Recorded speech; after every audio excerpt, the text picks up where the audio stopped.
दोस्तों नमस्कार, मैं हूं विनीता यादव और आप देख रहे हैं न्यूज नशादत। हर खबर की बड़ी दिलचस्प खबर है। लखनऊ से योगी आदित्यनाथ गृह मंत्री अमित शाह से आज दिल्ली मुलाकात करने के लिए पहुंचे। 35 मिनट तक ये मुलाकात चली। ये वो मुलाकात है जिसके बारे में चर्चा खूब जबरदस्त बनती है। वजह ये है कि लोकसभा चुनाव से पहले जब गृह मंत्री के बुलावे पर योगी आदित्यनाथ आए थे तब मुलाकात हुई थी ऑफिशियली। उसके बाद ये अब मुलाकात हो रही है और चुनाव के बाद जो कुछ डिप हुआ था उत्तर प्रदेश में उस पर भी बहुत मंथन जो है उस लेवल पर नहीं हुआ था, क्योंकि योगी आदित्यनाथ ने दो टू क्लियर बात कह दी थी कि भाई मैंने जो टिकट के लिए बोला था वो आपने नहीं दी थी और वहां पर इस तरह से बीजेपी ने मुंह की खाई। और इसके बाद कोई अच्छे मधुर संबंध दिखाई नहीं दे रहे थे, क्योंकि जिस तरह से योगी आदित्यनाथ अपनी कुर्सी पर लगातार बने हुए हैं उसमें ये दो पक्ष आमने सामने जो डबल इंजन की सरकार है जो आपस में टकराते रहते हैं, इस बात का जिक्र खुद उत्तर प्रदेश में कई बार अखिलेश यादव ने किया है। यहाँ तक कि सदन में आकर के भी कई बार ये बातें बोली हैं उन्होंने। तो सवाल ये कि जिस टकराहट की वो बात कर रहे थे, आज वो एक टेबल पर घर में बैठे थे, सिर्फ 35 मिनट ये मुलाकात चली। 35 मिनट की ये मुलाकात वाकई में लंबी थी, छोटी थी, सही थी, नहीं थी, ये तमाम तरह के सवाल यहाँ बनते हैं। क्योंकि योगी आदित्यनाथ उस वक्त मिल रहे हैं गृह मंत्री अमित शाह से जब उत्तर प्रदेश का प्रदेश अध्यक्ष भी चुना जाना है और बीजेपी का राष्ट्र अध्यक्ष भी चुना जाना है, और उसके अलावा तमाम तरह के वो कयास लगाए जा रहे हैं जब योगी आदित्यनाथ जो है उनकी कुर्सी से दिल्ली लाने की कई बार जो कवायद हुई है उसमें क्या एक बार फिर ये कवायद है। ये भी एक बड़ा सवाल यहाँ पर है कि योगी आदित्यनाथ दिल्ली सिर्फ अब आए मीटिंग के लिए और या फिर आगे भी कोई बुलावा यहाँ पर आ सकता है। क्योंकि पिछली बार जब मीटिंग हुई थी तो अमित शाह जो बतौर जानकारी है, अमित शाह जो है उन्होंने इनके सामने ये ऑफर रखा भी था कि भाई देखिए आप दिल्ली में कोई बड़ा मंत्रालय देख लीजिए, और उत्तर प्रदेश की कुर्सी खाली करने की बात थी। तो ये सब तो कुछ हुआ नहीं था। यहीं पर एक बड़ा सवाल ये भी है कि पिछले कुछ दिनों से मनोज सिन्हा का नाम, जो कि जम्मू कश्मीर के एलजी, उनका नाम लगातार चल रहा है कि वो उत्तर प्रदेश जा सकते हैं। क्या ऐसा होगा? तमाम तरह की संभावनाएं, लेकिन इसमें क्या सटीक है, क्या सही है और क्या घट सकता है, कितना प्रैक्टिकल है, इस पर चर्चा करने के लिए हमारे साथ जुड़े हुए हैं वरिष्ठ पत्रकार मुकेश कौशिक जी। मुकेश जी से इस बात की चर्चा बढ़ाएंगे आके। हालांकि मुझे पता है कि मुकेश जी संभावनाओं जैसी बातों पर बहुत ज्यादा चर्चा नहीं करते हैं और बहुत क्लियर दो टूक बात कह देते हैं कि भाई देखिए ये तो जानकारी है नहीं तो मैं इस बारे में नहीं कहूंगा। लेकिन ये वो मुद्दा है मुकेश जी जिस पर सबकी नजर लगी है। अमित शाह और योगी आदित्यनाथ ऐसे नहीं ऐसे हैं, और ऐसी परिस्थितियों में इनकी मुलाकात क्या कहेंगे आप? ऐसे नहीं, ऐसे हैं। ये बात मैंने आप ही से और बहुत सारे न्यूज़ चैनल से सुनी है, लेकिन खुद अमित शाह या योगी आदित्यनाथ ने कभी नहीं कहा कि हम ऐसे नहीं हैं, ऐसे हैं। ओके। और जब भी वो मिले हैं, तो वो बंद ना कमरों में कहें, मिले। लेकिन उनकी एक्टिविटीज ने तो बहुत बार कहा ना, यूपी में कितनी बार द्वंद्व हुआ, तमाम तरह का दिल्ली में हुआ। अखिलेश यादव भी तो कहे हैं ये बात, सिर्फ हमने तो नहीं कही है। नहीं, मैंने कभी ये नहीं देखा कि उनमें कोई सीधी सार्वजनिक रूप से तकरार हुई हो या फिर ऐसा खुल के सामने आया हो कि अमित शाह और योगी आदित्यनाथ एक दूसरे के साथ नहीं बैठ सकते, एक दूसरे की कुर्सी को खाना चाहते हैं, या या वो उनमें सांप नेवले जैसा रिश्ता है। ये कभी खुल के कभी अरे सार्वजनिक मधुर रूप से आया मधुर ही नहीं। रिश्ता है, आप ये कह रहे हैं, बहुत मोहब्बत है दोनों की, अच्छी है, देखिए, अच्छी पॉलिटिक्स अंडरस्टैंडिंग है। पॉलिटिक्स में हर लीडर का सबसे पहले सर्वाइवल ऑफ द फिटेस्ट होता है। तो उस हिसाब से देखें तो हर लीडर अपने आप को ऊपर ले जाना चाहता है। हर लीडर चाहता है कि एक प्रधानमंत्री है तो नंबर 2 मैं होना चाहिए। अगर कोई नंबर 2 की कुर्सी पे दूसरा आता है तो उसको कतर-ब्योंत करने की कोशिश चलती रहती है। लेकिन ये मतलब कभी भी दोनों के खुल के बीच में सामने रेस है, ये पहली बात आप कह रहे हैं, सॉलिड रेस है। नहीं, मैंने इसको जेनेरिक सेंस में कहा है। जेनेरिक सेंस ये है कि अगर कोई प्राइम मिनिस्टर है तो उसका नंबर 2 कौन है? नंबर 2 की होड़ में जैसे कि राजनाथ सिंह हैं या अमित शाह हैं या फिर योगी आदित्यनाथ हैं। लोग तो जो दिल्ली में जो पोस्टर लगते हैं, उनके फ़ोटो के आकार और उनके प्रकार को देख के ही अंदाज़ा लगाने लगते हैं कि ये उसका नंबर 2 रहा होगा। जैसे कि योगी आदित्यनाथ के जो 2017 के बाद जो दिल्ली में फ़ोटो लगते थे, तो उसमें वो पोस्टल स्टैम्प साइज का फोटो लगा करता था। लेकिन और धीरे धीरे-धीरे धीरे वो पीएम मोदी के पोस्टर के योगी आदित्यनाथ बराबर के पोस्टर से गायब भी के हो गए। ये भी कुछ नहीं कहती ये ग बातें। बराबर आ गया। और बहुत सारे हैं, बहुत बड़े जर्नलिस्ट हैं, इवन शेखर गुप्ता तक ने उसका जिक्र किया है कि किस तरह से पोस्टरों पे योगी आदित्यनाथ का फोटो का आकार बढ़ता चला गया है और वो उनके कंटेंडर बनते चले गए हैं। तो ये बातें मैं सिर्फ जर्नलिस्टों से ही सुनता हूँ। ये नरेंद्र मोदी ने शायद कभी इस बात पर आपत्ति नहीं की कि योगी जी का फोटो इतना छोटा से बढ़ता क्यों गया है, और धीरे लेकिन धीरे ये ये सब भी हुआ। चीजें फिर पब्लिक डोमेन में आती भी नहीं है ना मुकेश जी।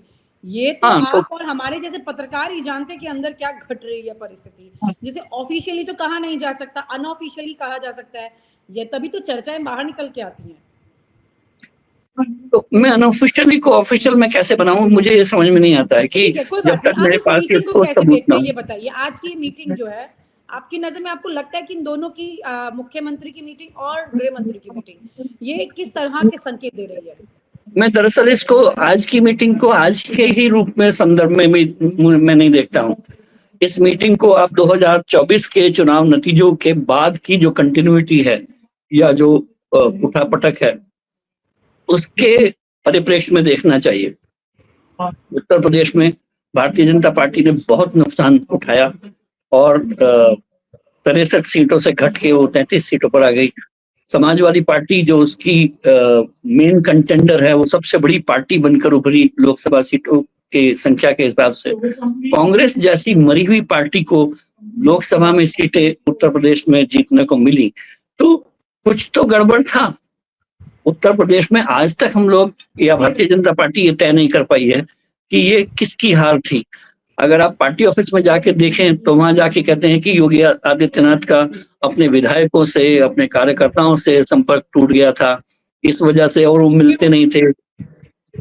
अब ये वहां के जो लोग बोलते हैं, मैं वो बता रहा हूँ आपको, जो पार्टी के लोग आते हैं उत्तर प्रदेश से। फिर ये भी कहा जाता है कि वहां पर जो 2 डिप्टी सीएम और 1 सीएम, ये प्रयोग विफल हो गया क्योंकि 2 डिप्टी सीएम और 1 सीएम ये एक दूसरे को सहायता देने के लिए नहीं बने।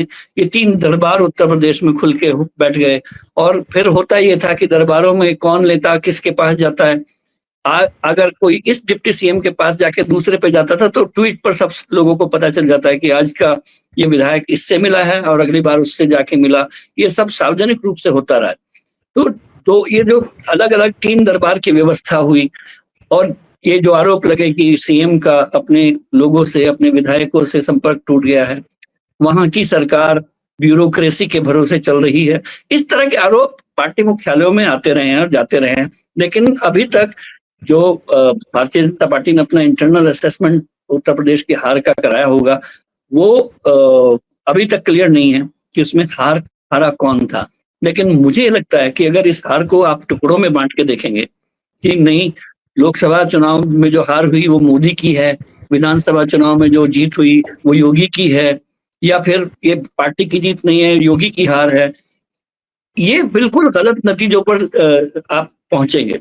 भारतीय नहीं, किसी जनता को तो पार्टी जिम्मेदारियां लेनी होती, किसी को तो क्रेडिट जाता ही है। भारतीय जनता पार्टी जैसे राहुल गांधी उत्तर ने प्रदेश हरियाणा में में बोल दिया कि जो भी हारे मेरे सर है। भारतीय जनता पार्टी उत्तर प्रदेश में इन टोटल हारी थी।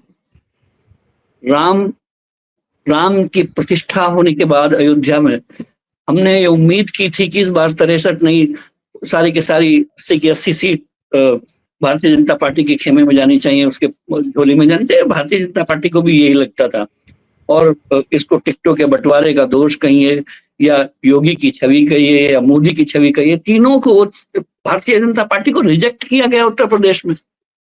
उसका उसका जो समाधान अन्य राज्यों में हुआ है वो अभी उत्तर प्रदेश में होना बाकी है। जैसे कि महाराष्ट्र में पार्टी ने 48 सीटों में से 30 सीटें गंवा दी थी और ये बहुत बड़ा सेटबैक था। लेकिन वहां पर जब विधानसभा चुनाव हुए तो Bharatiya Janata party bounce back की और इस हद तक बाउंस बैक की कि विपक्ष का वहां पर सुपड़ा ही साफ हो गया। आपने हरियाणा में देखा होगा, हरियाणा में लग रहा था कि 5-5 सीटें दोनों जीत गए हैं और तो बीजेपी इस बार हार सुनिश्चित है और कांग्रेस ने वहां पर अपना मुख्यमंत्री की ताजपोशी और सारे जितने ब्यूरोक्रेसी थी सबको यह समझ लिया था कि इस बार तो हमारा राज आ गया। लेकिन पता चला कि बीजेपी चुनाव जीत गई। ये वहां पर बाउंस बैक हुए हैं। बिहार का चुनाव अभी आपको देखना बाकी है। उत्तर प्रदेश में चुनाव 2027 में होना है और पार्टी की ये वरी है कि हम लोगों को इस मुख्यमंत्री के इसी बैनर तले, इन्हीं मुद्दों तले चुनाव में जाना है या कुछ बदलाव के साथ उत्तर प्रदेश में जाना है, ये पार्टी को सोचना है। पार्टी में एक कसमसाहट जरूर है कि यूपी को हम लोग गंवा नहीं सकते, योगी को भी हम खो नहीं सकते, तो करना क्या है। बहुत दिनों से जो भारतीय जनता पार्टी के अपने बहुत डीप पॉकेट्स वाले जर्नलिस्ट हैं, आप उनके यूट्यूब चैनल या जो उनके ब्लॉग्स हैं या फिर पॉडकास्ट हैं, उनको देखिए। लगातार ये बदलाव के बात हो रही है कि बदलाव तो गुजरात से शुरू होगा। सबसे पहले वहां पर पटेल बदले जाएंगे, उसके बाद राजस्थान में पार्टी की हालत ठीक नहीं है, राजस्थान के सीएम को बदला जाएगा। ये भी कहा जा रहा है कि जम्मू कश्मीर के उपराज्यपाल को बदला जाएगा। और आपने अभी मुझे बताया कि मनोज सिन्हा उत्तर प्रदेश के मुख्यमंत्री पद की दावेदारी में खड़े हुए हैं। तो ऐसे में इस मीटिंग का जो अमित शाह के साथ योगी की हुई है, आप इसकी छोर कहीं भी इसके दावेदारी में तो वो शुरू दिन से खड़े थे जब योगी आदित्यनाथ पहली बार मुख्यमंत्री बने थे।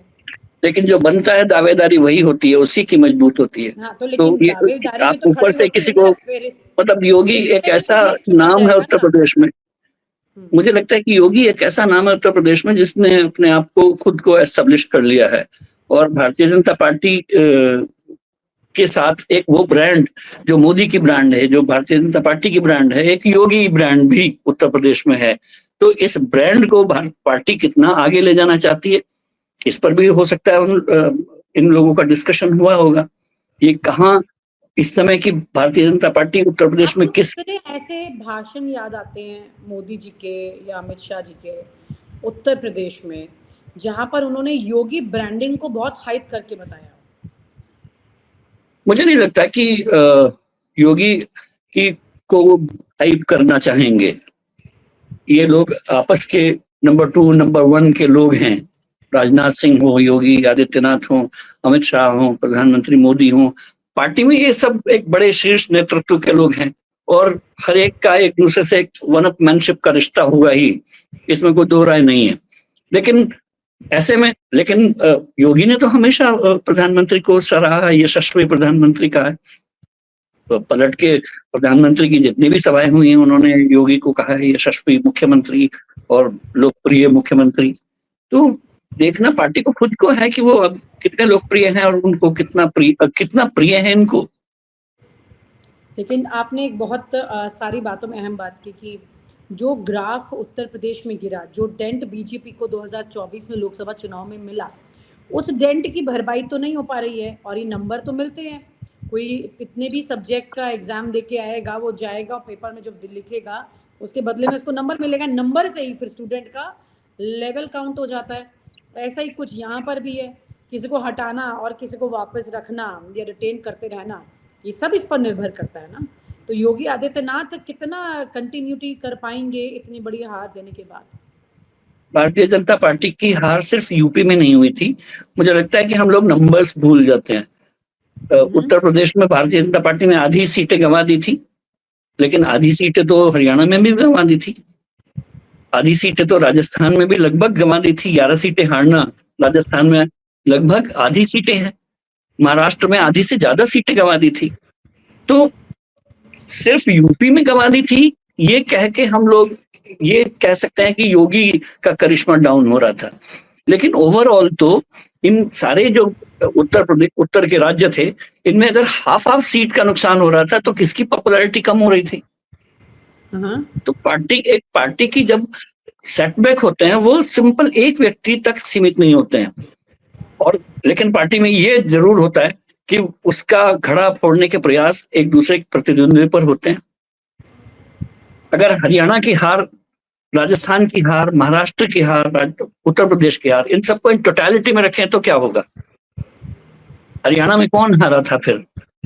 राजस्थान में मोदी ब्रांड वीक हुआ था, आप कह रहे कि अभी योगी ब्रांड स्ट्रॉन्ग है, इसका मतलब?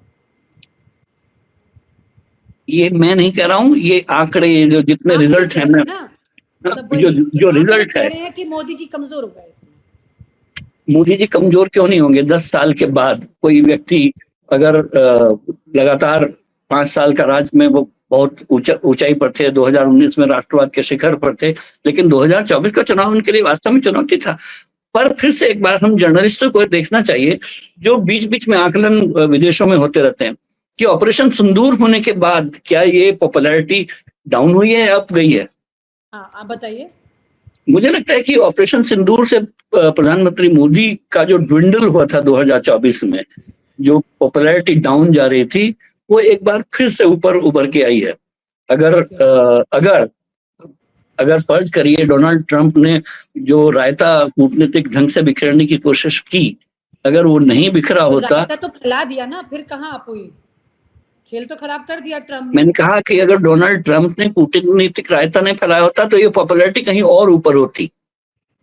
लेकिन पहलगाम हमला होने के बाद एक डिसाइसिव पाकिस्तान पर अटैक करना, 4 दिन तक जर्नलिस्ट हैं, आप तो ये सारी बातें जानते हैं, लेकिन आज भी लोग सोशल मीडिया पर और तमाम जगह पर एक सवाल पूछ रहे हैं कि पहलगाम के जो आतंकी थे वो पकड़े क्यों नहीं गए अभी तक। आप कह रहे हैं कि उनके ठिकानों को मार गिराया, तो आप कैसे, मतलब आपने कैसे, ये लोगों को बताना पड़ेगा ना कि आपने आतंकी मार गिराए।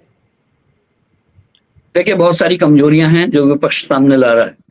उसमें राहुल गांधी ने कई बार पूछा है कि कितने हमारे विमान गिरे, अभी तक पहलगाम के आतंकी क्यों नहीं पकड़े गए। जो डोनाल्ड ट्रंप जो बार बार 11 नहीं अब तो 13 बार हो गया ये दावा कर रहे हैं कि उन्होंने सीज फायर कराया, इन सब के जवाब विपक्ष मांग रहा है। और सरकार की तरफ से कोशिश होती है कि अपनी जितनी मजबूतियां हैं उनको सामने लाया जाए। विपक्ष चाहता है कि जहां कमजोरी है उनको उभारा जाए। लेकिन मुझे नहीं लगता कि ये जो हम संदर्भ में बात कर रहे हैं वो योगी और अमित शाह की बैठक से उसका कोई लेना देना है। हुआ ये है कि इनडायरेक्ट लेना देना तो है इन सब चीजों से। इनडायरेक्ट लेना देना ये है कि नरेंद्र मोदी की इनडायरेक्ट लेना देना ये है कि जो पहलगाम हमले के बाद थोड़ा सा बैकफुट पर अमित शाह आए, क्योंकि जम्मू कश्मीर उनके लिए बहुत बड़ा उपलब्धि थी कि आर्टिकल 370 हटाया, वहां पे चुनाव हुए, चुनाव सक्सेसफुली हुए, वहां पर नॉर्मलसी आई, 2 करोड़ से ज्यादा टूरिस्ट पहुंचने लगे थे। तो पहलगाम का हमला directly home minister Amit Shah के होम मिनिस्टर होने के नाते उनकी छवि पर डेंट मारने वाला था। तो और ये उनके चेहरे पर भाव भी दिखा कि ये अफसोस अमित शाह के चेहरे पर है कि मेरे रहते जम्मू कश्मीर में ऐसा कैसे हो गया।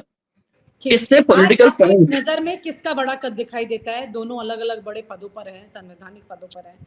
एक गृह मंत्री हैं और एक उत्तर प्रदेश के मुख्यमंत्री हैं। अब इन दोनों की पर्सनालिटी को लेकर संक्षिप्त में आपको क्या लगता है? एक वरिष्ठ पत्रकार, एक great observation on the facts and figures जाते हुए। नहीं, मुझे तो लगता है कि ऑपरेशन जो पहलगाम हमला होने के बाद जो थोड़ा सा सेटबैक अमित शाह को लगा, और अमित शाह और उत्तर प्रदेश में चुनाव हारने के बाद जो झटका योगी आदित्यनाथ को लगा, इन दोनों का ही कद नीचे आया और जो सुपरमैन बन के उभर सामने आए वो नरेंद्र मोदी आए। तो एक दूसरे से ऊपर कोई नहीं गया अभी भी। ठीक है, एक को राजनीतिक झटका लगा है, एक को सिक्योरिटी लैप्स का झटका लगा है। ठीक है, यानी कि दोनों आपस में एक टेबल पर जो बैठ करके इन्होंने बात किया। हालांकि बहुत सारी चर्चाएं इससे जुड़ी हुई हैं, बहुत सारी बातें हैं। उत्तर प्रदेश के भविष्य से ये मुलाकात जुड़ी है, इसमें कोई दो राय नहीं है। जो भी चर्चा हुई है, चाहे प्रदेश अध्यक्ष के तो लिए हुई हो या फिर उत्तर प्रदेश के मुख्यमंत्री के नाम पर कोई चर्चा या 2027 के चुनाव पर कोई चर्चा, इसमें कोई दो राय नहीं है कि ये मीटिंग बहुत इंपॉर्टेंट थी इस संदर्भ में।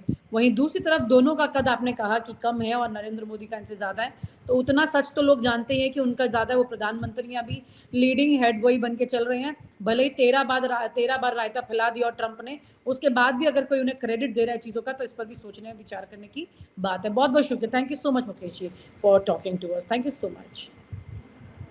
और आप हमसे जुड़े रहने के लिए सब्सक्राइब करें YouTube पर, फॉलो करें Twitter पर और लाइक करें Facebook पर। और ज्यादा जानकारी के लिए आपको टाइप करना होगा सिर्फ न्यूज़ नशा।